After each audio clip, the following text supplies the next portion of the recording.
चलिए स्टूडेंट शुरू करते हैं class 9th subject science chapter number 1 motion.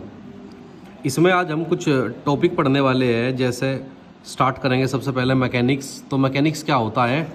तो मैकेनिक्स हेडिंग डाल लीजिए आप कॉपी में और लिखिए मैकेनिक्स के बारे में। The branch of physics concern with the study of material object in rest and in motion is called mechanics. तो फिजिक्स की वह ब्रांच जिसमें हम स्टडी करते हैं ऑब्जेक्ट की रेस्ट में और मोशन में, मैकेनिक्स कहलाता है।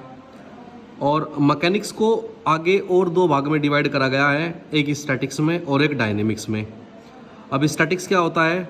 The branch of mechanics which deals with the study of object at rest is known as statics, while the one which deals with the study of object in motion is called dynamics.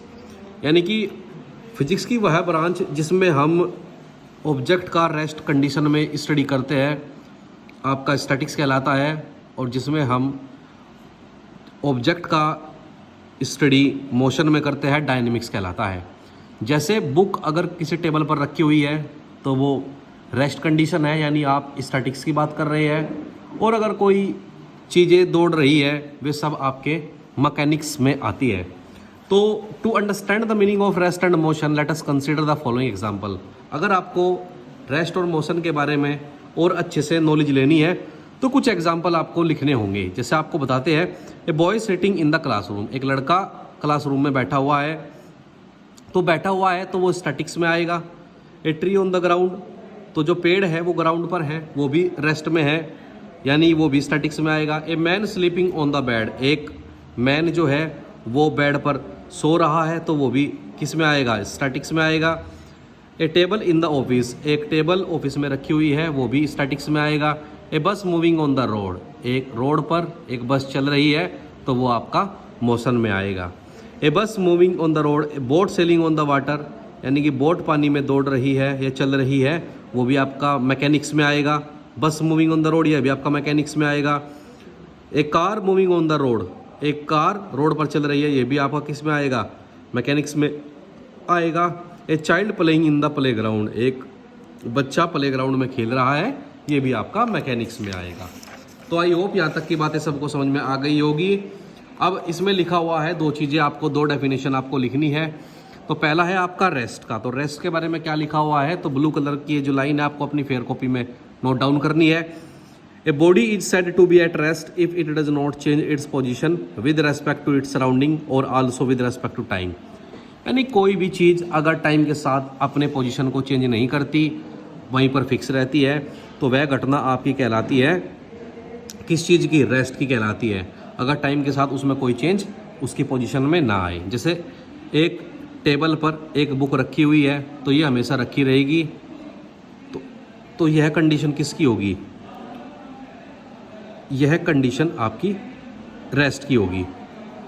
अब आगे लिखा हुआ है, a body is said to be in motion if it change its position with respect to its surrounding.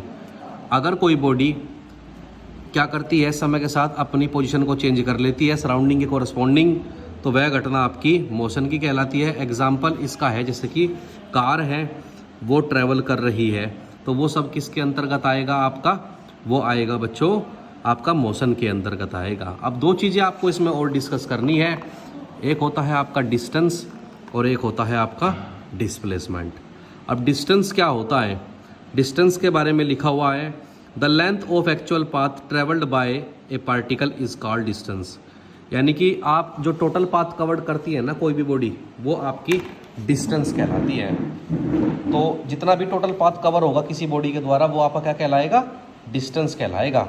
तो इसमें इसका एक और लिखा हुआ है डेफिनेशन और करके, the length of the actual path between the initial position and the final position of a moving body in A given time interval of time is called the distance travelled by the body. जो total path होगा किसी भी body के द्वारा initial से लेकर final तक का, वो आपका क्या कहलाएगा? वो कहलाएगा आपका डिस्टेंस। एग्जाम्पल के तौर पर जैसे आपको बताए कि कोई बॉडी ए से डी तक जाना चाहती थी, तो ए से डी तक जाने के लिए उसने क्या करा है? पहले वो ए से बी गया 3 मीटर, फिर बी से सी गया 2 मीटर, फिर सी से डी गया 5 मीटर। तो उसने टोटल कितना पार्ट कवर करा? उसने कवर करा है A B plus B C plus C D. तो कितना हो गया? 3, 2 + 5 और इज इक्वल टू कितना हो गया? 10 मीटर। ये आपका किसका हो गया बच्चों, डिस्टेंस का हो गया। एक और एग्जांपल के द्वारा डिस्टेंस को क्लियर कर लेते हैं। जैसे लिखा हुआ है, if a body moves 3 metre from A to B and then 4 metre from B to C and then distance travelled by the body from A to C. यानी पहले कोई व्यक्ति गया ए से बी, फिर गया बी से सी, तो ए से सी तक उसने कितना डिस्टेंस ट्रैवल किया, तो वो ट्रैवल किया ए से B 3 metre, B to C 4 metre, तो टोटल कितना हो गया 7 मीटर हो गया। तो अब डिस्टेंस के बारे में नेचर की बात करते हैं, तो distance is a scalar quantity. Distance कैसी क्वांटिटी होती है, स्केलर क्वांटिटी होती है, and its unit is metre, और इसका यूनिट मीटर होता है। In calculating distance, direction in which particle moves is not taken into account, therefore distance it is a scalar quantity. तो कह सकते हैं डिस्टेंस एक स्केलर क्वांटिटी होती है। अब बात करते हैं डिस्प्लेसमेंट की। तो डिस्प्लेसमेंट क्या होता है, डिस्प्लेसमेंट के बारे में आपको शॉर्ट में डेफिनेशन लिखना है। लिखा हुआ है, the shortest distance from the initial position to the final position of a body is called displacement of the body. यानी कि दो पॉइंट के बीच का जो कम से कम डिस्टेंस होगा वो आपका डिस्प्लेसमेंट कहलाता है।